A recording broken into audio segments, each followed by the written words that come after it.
इस बेल पत्र की विलक्षण शक्ति आपके लिए उस गुफा के द्वार खोल देगी। महादेव उस गुफा में आपकी प्रतीक्षा कर रहे हैं, और जब गंतव्य शिव है तो मार्ग की कठिनाइयों का भय कैसा। जाइए माता, सारा ब्रह्मांड आपके और शिव के मिलन की प्रतीक्षा कर रहा है।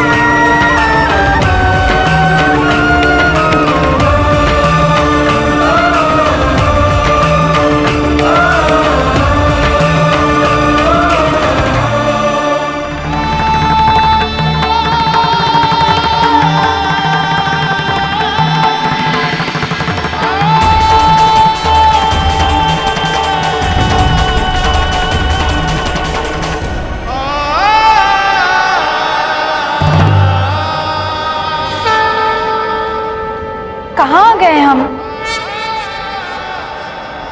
प्राचीर कई प्रकार की होती है। पत्थर तो मूर्ति की बाहरी परत जो हमें दिखाई देती है। शेष प्राचीर तो हमारे अंदर होती है।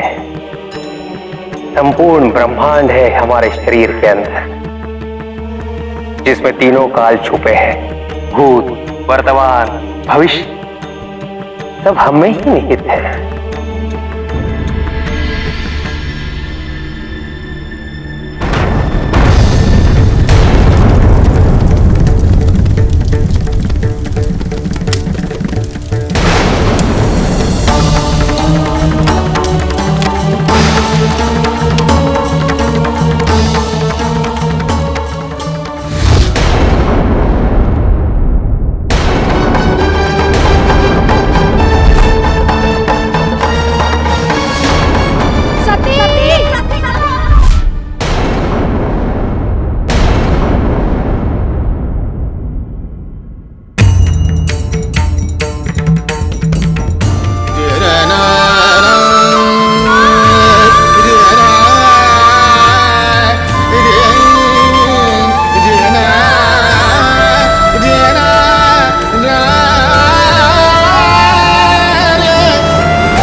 इन पांचों कोश में सबसे निम्न स्तर पर है अविद्या।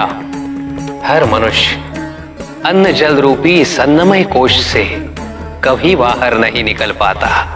हर परत मानो जैसे किसी पुष्प की कोपल की भांति हो, जिसकी पंखुड़ियां जितनी खुलती है उतनी ही आत्मज्ञान की सुगंध हिलती रहती है। सर्वप्रथम मूलाधार चक्र के सक्रिय होने से अन्नमय कोश से बाहर निकला जा सकता है।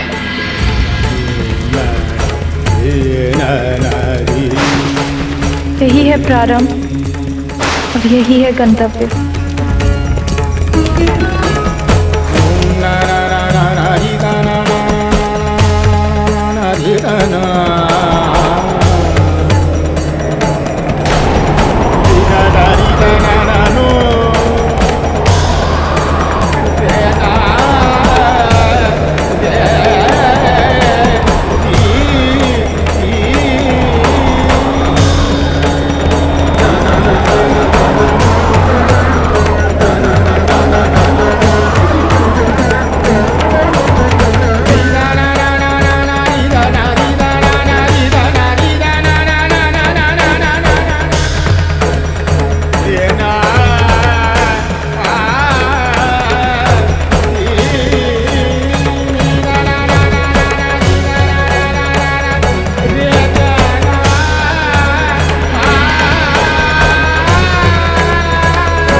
यदि सबसे पहले आप अपने आप को अन्नमय कोश से मुक्त कर लेती है तो आप प्राणमय कोश के स्तर पर पहुंचेंगी। इस कोश को प्राणवायु फलीभूत करता है और अधिकांश मनुष्य प्राणवायु के विकार से, अहंकार और अज्ञान से ग्रस्त होते हैं। तदुपरांत नाभि में स्थित स्वादिष्ठान चक्र के जागृत होने से प्राणमय कोश से मुक्ति पाई जा सकती है। मैं शिव की भक्त नहीं, उनकी अर्धांगिनी हूँ। शिव मेरे हैं, केवल मेरे। यदि उन्हें मुझसे बात करनी होगी तो वो स्वयं मेरे पास आएंगे।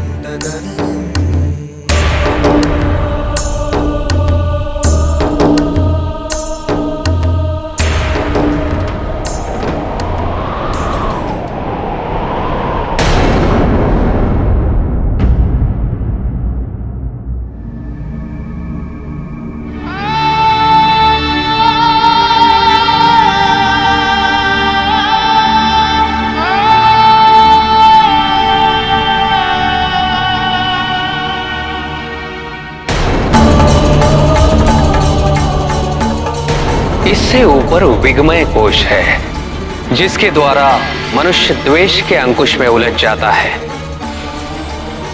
स्वार्थ उसके जीवन शैली का अभिन्न अंग बन जाता है। तुम्हें क्षति पहुंचाकर वो लोग मुझे पीड़ा देना चाहते हैं। महादेव तुम्हारे साथ छल कर रहे हैं। प्रजापति के बनाए हुए इस सभ्य समाज में इसे हीन भाव से देखा जाता है। बहुत दुख दे चुकी हूँ उन्हें तुम, अब और नहीं। हृदय चक्र के समीप पहुंचते ही मनुष्य अपने विचार और चिंतन को एक गंतव्य तक निर्धारित कर सकता है, जिससे विगमय कोश को नियंत्रित किया जा सकता है।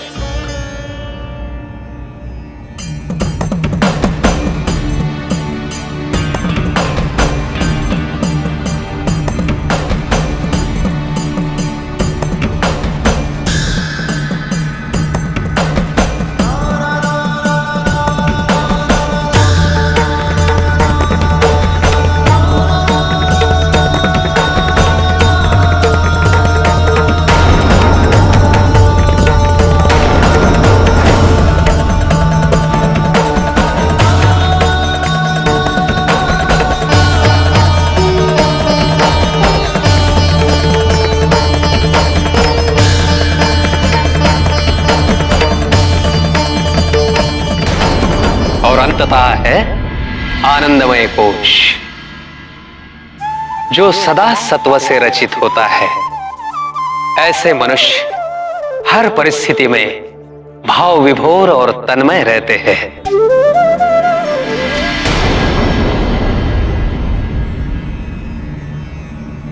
तो बार बार मेरे सामने क्यों आते हैं? क्यों नहीं कह देते ये सब निरर्थक है? आप होते कौन है मुझे बचाने वाले? आखिर नाता ही क्या है हमारा? मुझे आपकी दया की कोई आवश्यकता नहीं। उस दिन आपने मुझे अयोग्य कहा था, परंतु आज ये सती शिव को अपने लिए अयोग्य पाती है। शिव मेरे लिए पत्थर है, केवल पत्थर, जिसका स्थान ना तो मेरे हृदय में है, ना ही मेरे घर में। आप शमशान के उस पार हैं और मैं इस पार। हमारे बीच शमशान की ये सीमा रेखा सदैव रहेगी। वो सब मैं कुछ नहीं जानती।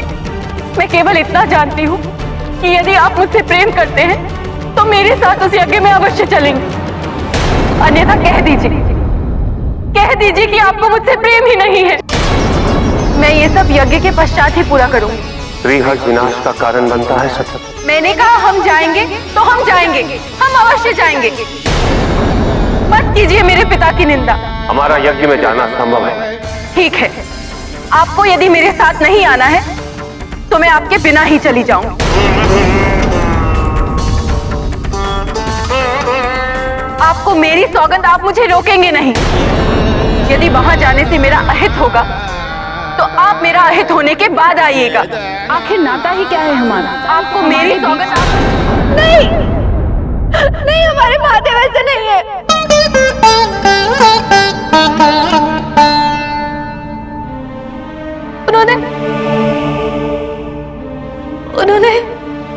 हमें दुखों से दूर रखा है, वो कभी उनका प्रेम समझ ही नहीं पाए।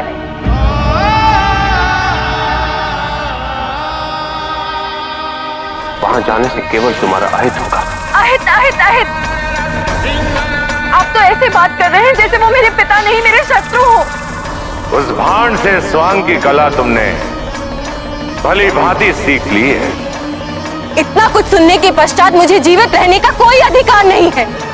इस अभिशाप से मुझे मुक्त होना होगा, नष्ट होना होगा इस देह को।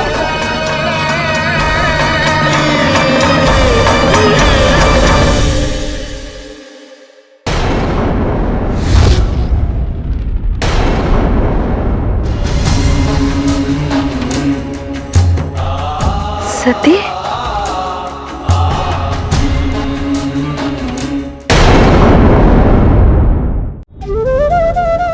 कंठ में स्थित आनंदमय चक्र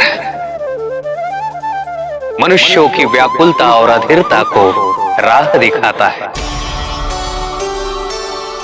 ललाट के मध्य में सबसे शक्तिशाली चक्र आज्ञा चक्र अपनी छठी इंद्रियों को गतिशील करते हुए आत्मा को परमात्मा के समीप ले आता है।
जब मनुष्य सुखकारक भाव अथवा दुखकारक भाव को तटस्थ रूप में ग्रहण करने के योग्य हो जाता है, तब वह आनंद कोश को पार कर जाता है।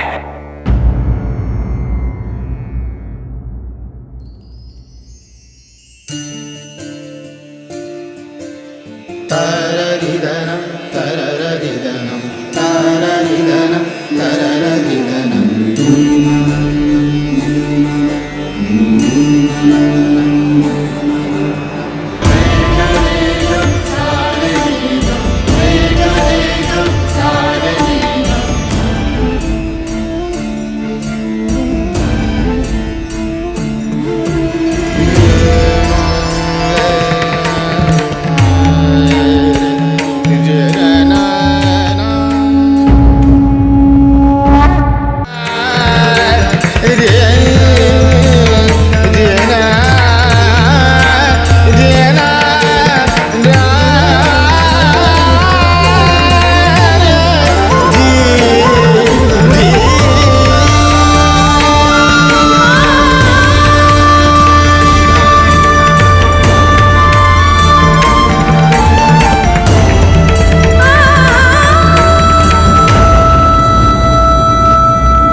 स्वामी के लिए।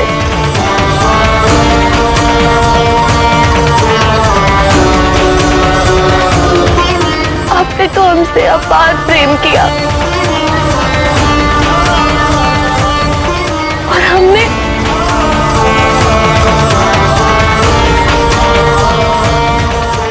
आपके उस पवित्र प्रेम पर संचय कर पिता के मुंह में आकर आपका अपमान और आपकी अवहेलना की।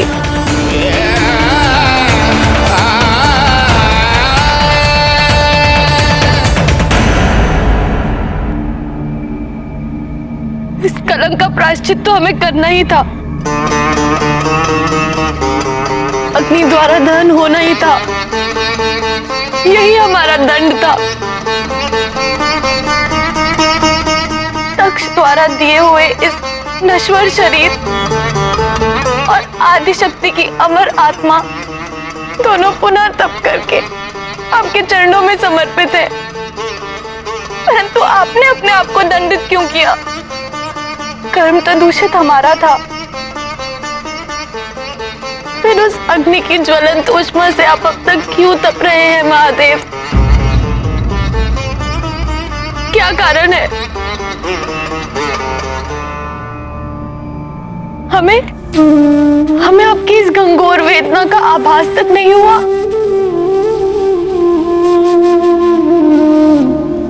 आपका प्रेम हमारे प्रेम से श्रेष्ठ है। किंतु यदि आप हमसे इतना ही प्रेम करते हैं तो क्यों नहीं बुला लिया हमें अपने पास?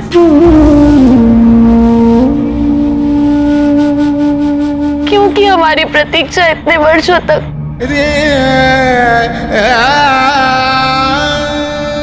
हमारा शरीर तो मनुष्य का है, किंतु आप तो भगवान हैं, तो फिर क्यों नहीं बुलाया हमें?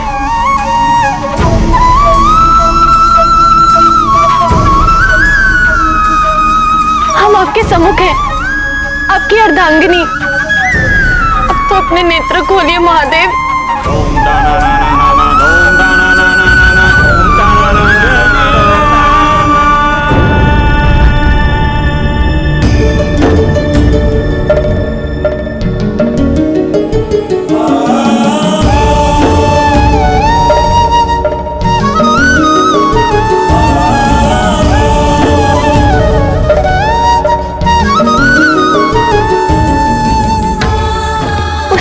के लिए हम क्षमा भी क्या मांगे, पर हमारा कोई वश नहीं था।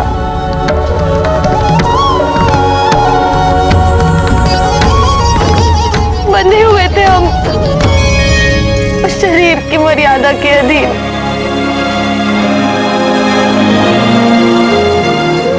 परंतु अब हम नवीन मर्यादा के साथ अपने पत्नी धर्म के पालन हेतु आपको पुनः समर्पित है। अब तो अपने नेत्र खोलिए महादेव।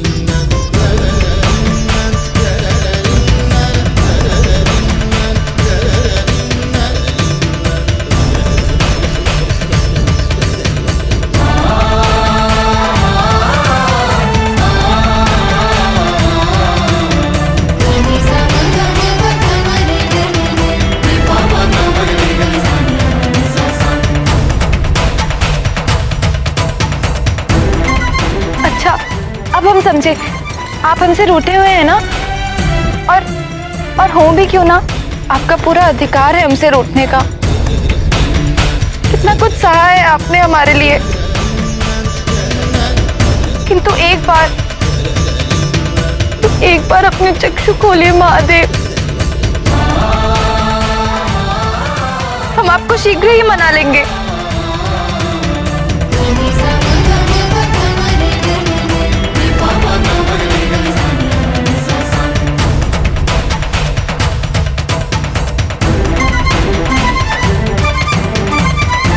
आपको जो भी कष्ट हुआ वो हमारे पिछले जन्म की अयोग्यता के कारण था, किंतु इस जन्म में हम उसी अयोग्यता की क्षतिपूर्ति हेतु आपको समर्पित हैं।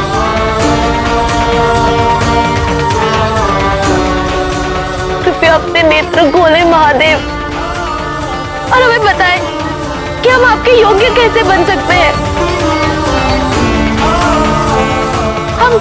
हम संभव असंभव वो हर प्रयास करेंगे।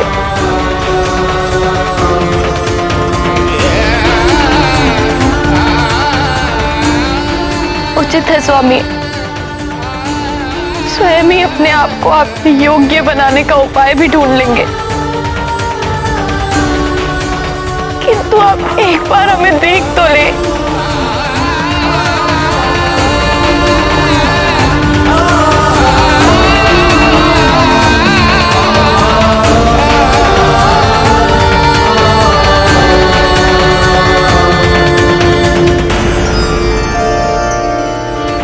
हम भी कितने निर्बुद्धि हैं, आवेश में आकर अपने पत्नी धर्म का पालन ही भूल गए।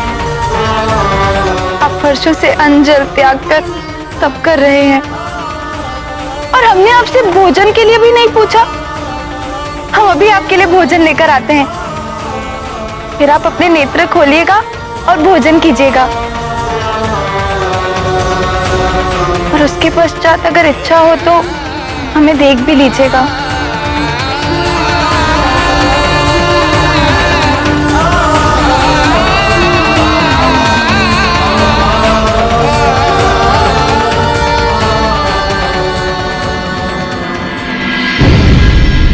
स्वामी, देवी पार्वती महादेव के समक्ष आ चुकी हैं, परंतु महादेव ने अभी भी अपनी आंखें नहीं खोली। क्या उन्हें आदिशक्ति के पुनर्जन्म की अनुभूति नहीं होगी? देवी, महादेव की अनुभूति होने के पूर्व देवी पार्वती को भी एक अनुभूति होना अनिवार्य है। अर्थात देवी पार्वती की अपनी वास्तविकता का अनावरण। देवी पार्वती को यह ज्ञात होना शेष है कि वे कौन है। इस मनुष्य रूपी शरीर में महादेव को पाने के लिए क्यों जन्मी है?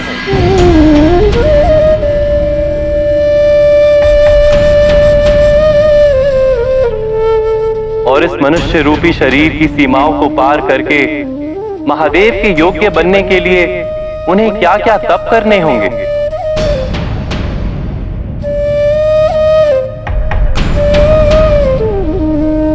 आप ही ने कहा था ना देवी कि ये उनके लिए कठिन होगा। कहीं देवी पार्वती भयभीत ना हो जाएं। देवी पार्वती को इस भय का सामना करना ही होगा। इन भावनाओं से ऊपर उठना ही होगा। तो इस पुण्य मिलन में कई कठिनाइयां आने वाली हैं। शिव को पाना मतलब सब कुछ पा लेना।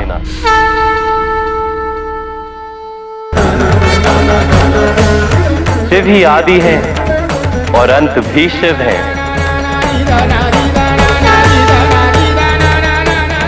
शिव अतुल्य है। तो महादेव को पाने के लिए कठिनाइयों का सामना तो करना ही होगा।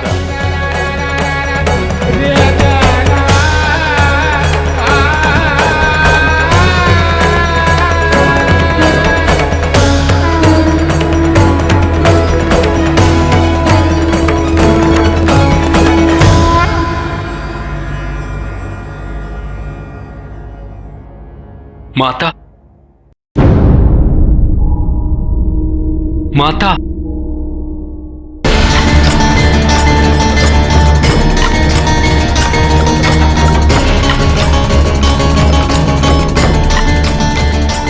मुझे पहचाना नहीं माता?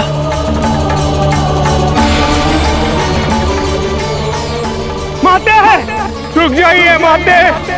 माँ, आपके दर्शन पाकर बस मन किया कि आपको दंडवत प्रणाम करूं।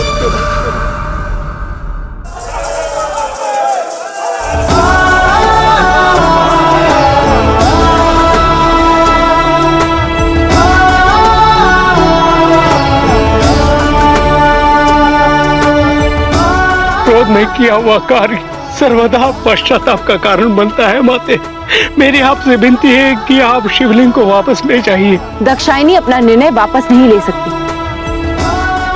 माता, मैं आपको अकेले नहीं जाने दूंगा। क्षमा करें माता, अब आप ऐसा कोई आग्रह न करें जिससे महादेव की आज्ञा की अवहेलना हो, अन्यथा मेरे लिए मृत्यु का आलिंगन करना ही सबसे अधिक उपयुक्त होगा।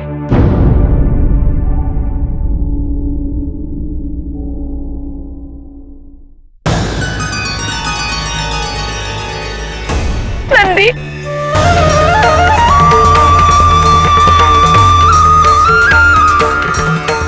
तुम्हें कैसे भूल सकते हैं हम नंदी? तुम ही तो थे जिसने महादेव के लिए हमारा प्रेम समझा। तुम्ही ने तो ससुराल में हमें सारे संबंधों का अपार प्रेम और आदर दिया, और हमारा क्या योगदान रहा? हमारे कारण कैलाश उजड़ गया। महादेव इतनी अधिक पीड़ा में है। हमारे अनेक अनुग्रहों के बाद भी वो अपना तप नहीं तोड़ रहे, और तुम एक प्रतिमा में परिवर्तित हो गए हो। पार्वती,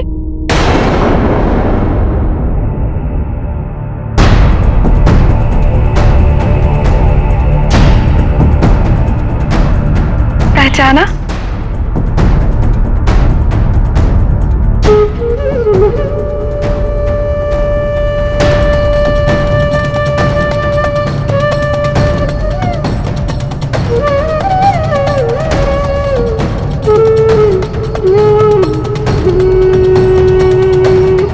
दीदी,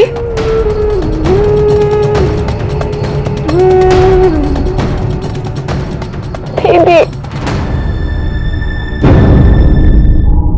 आप हमें बताते क्यों नहीं कि हमारी पुत्री कहाँ है?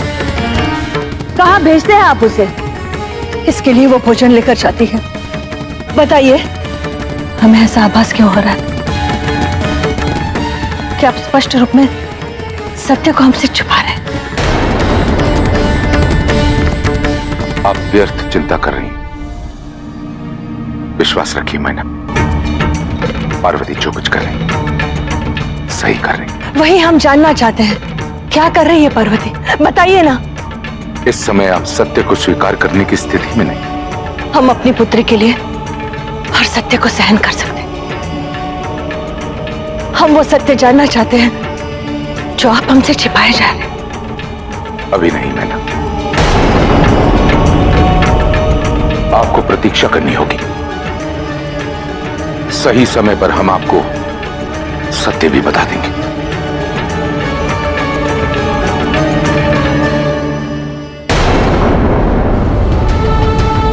महादेव से तुम्हारा मिलन यही मेरे जीवन की सबसे बड़ी उपलब्धि है। एक अत्यंत दुर्लभ वस्तु लाई हूं तुम्हारे लिए, जिसे देखते ही महादेव अपनी समाधि से बाहर आने को विवश हो जाएंगे।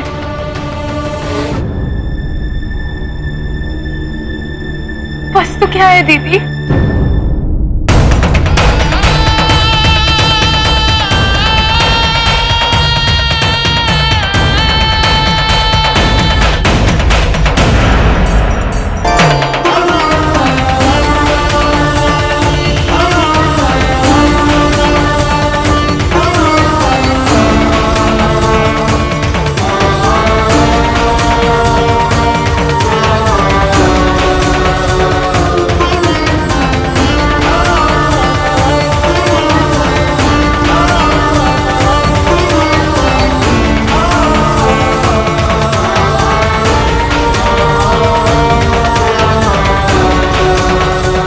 पहचाना इसे?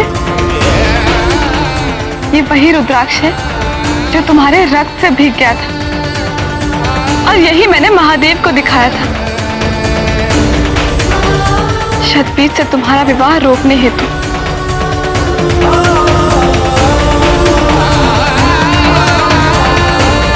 सती की चिंता मुझे भी है देवी। आप जाइए, सती का कल्याण अवश्य होगा। काल के गर्भ में क्या छिपा है ये तो आने वाला कल ही बताएगा। परंतु अब सती का अहित नहीं होगा, ये वचन है मेरा। इसे देखते ही महादेव को आभास हो जाएगा कि तुम कौन हो।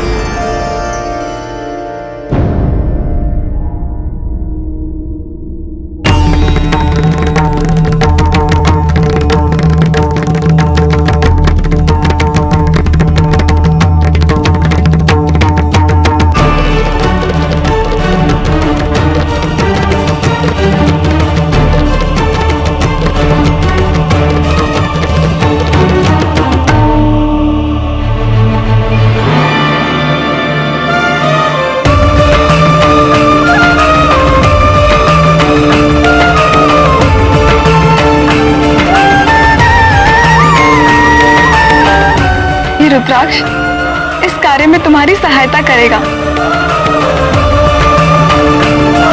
तब भी इसे देखकर महादेव तुम्हारे लिए अधीर हो उठे। कैलाश छोड़कर दौड़े चले आए थे। देखना, इस बार भी इसका स्पर्श पाते ही उन्हें तुम्हारा आभास हो जाएगा।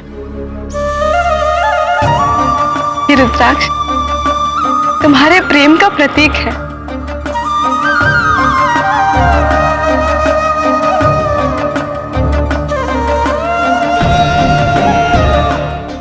पार्वती,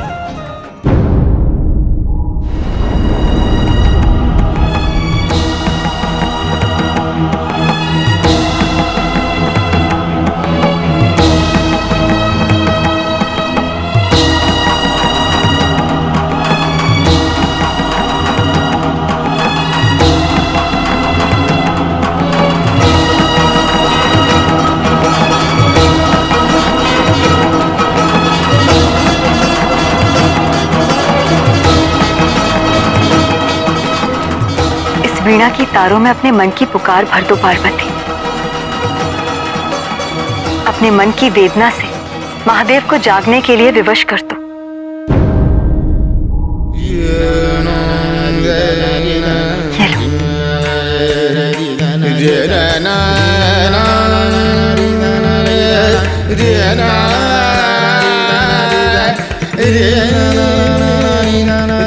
महादेव के जीवन से कष्टों को मिटा के प्रेम और सुख भर दो।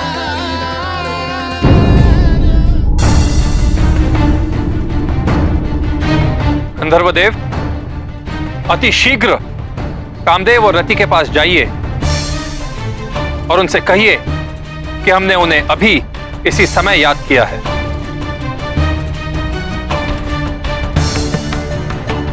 इंद्रदेव, रति और कामदेव को बुलाने से क्या होगा?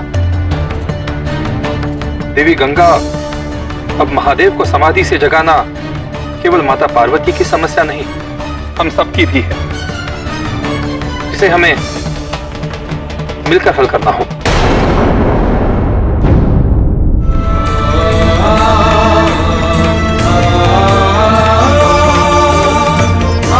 महादेव,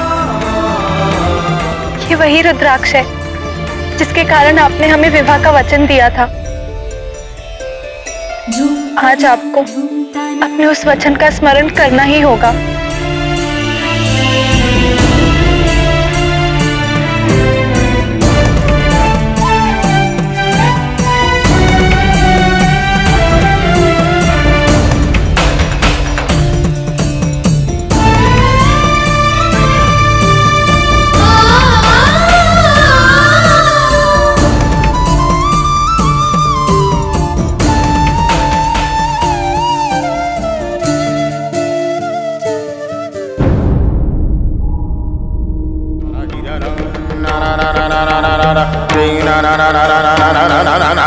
और ये वही वीणा है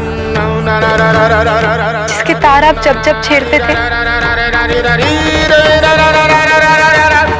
हम तब तब इसकी सुर की लय में बनकर आपके की ओर दौड़े चले आते थे।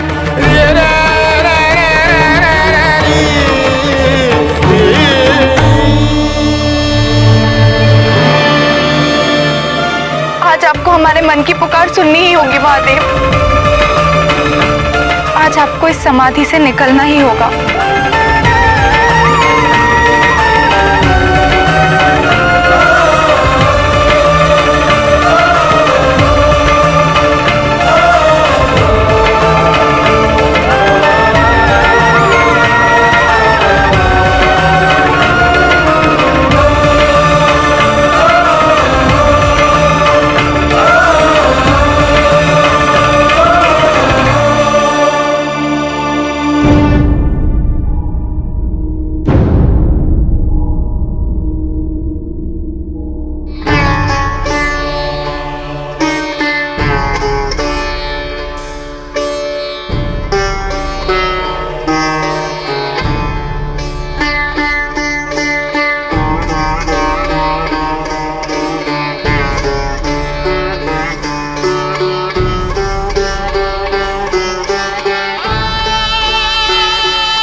आप प्रेम, श्रृंगार, सौंदर्य और काम के देवता हैं।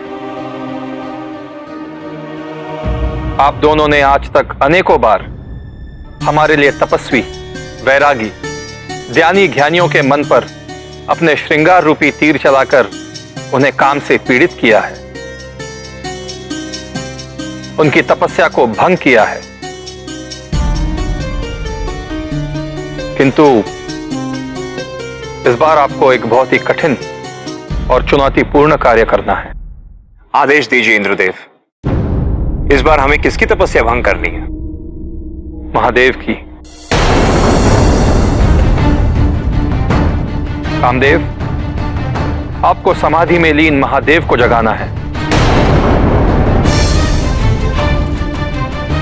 उनके वैरागी हो चुके मन पर आपको श्रृंगार और काम का ऐसा बाण चलाना है कि वो विरक्ति छोड़ आसक्ति को अपना ले। महादेव के मन में प्रेम भावना जागृत करनी है आपको, और यह कार्य आपको आज ही करना होगा, क्योंकि माता पार्वती महादेव के पास अपना पत्नी धर्म निभाने जा रही है और इस कार्य में आपको माता पार्वती की सहायता करनी होगी। इंद्रदेव, ये क्या कह रहे हैं आप? ये कार्य असंभव है। किंतु इस कार्य को आपको संभव करना होगा कामदेव।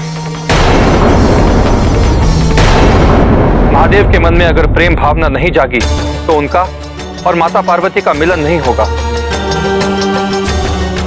यदि यह मिलन नहीं हुआ तो तारकासुर का अंत करने वाले उनके पुत्र का जन्म नहीं होगा।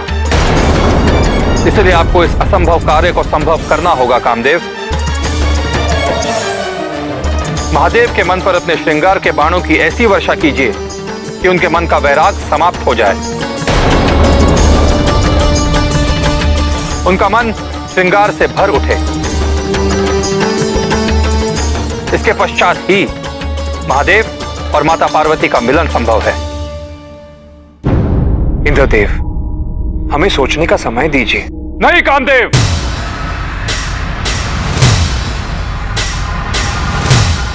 समय नहीं है हमारे पास। जाइए, शीघ्र तैयारी कीजिए। माता पार्वती महादेव से मिलने पहुंचने ही वाली हैं।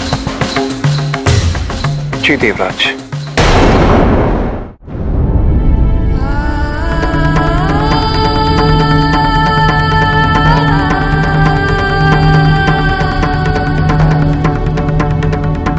पार्वती,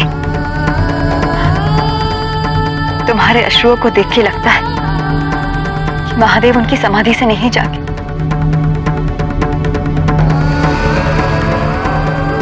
हमसे ये दुख अब और नहीं सहन होता दीदी।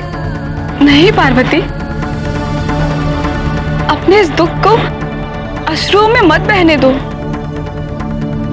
तुम्हारा ये दुख तुम्हारी सबसे बड़ी शक्ति बनेगा। मत भूलो कि तुम एक स्त्री हो, और एक स्त्री जब अपने स्त्रीत्व पर आती है तो असंभव को संभव कर देती है।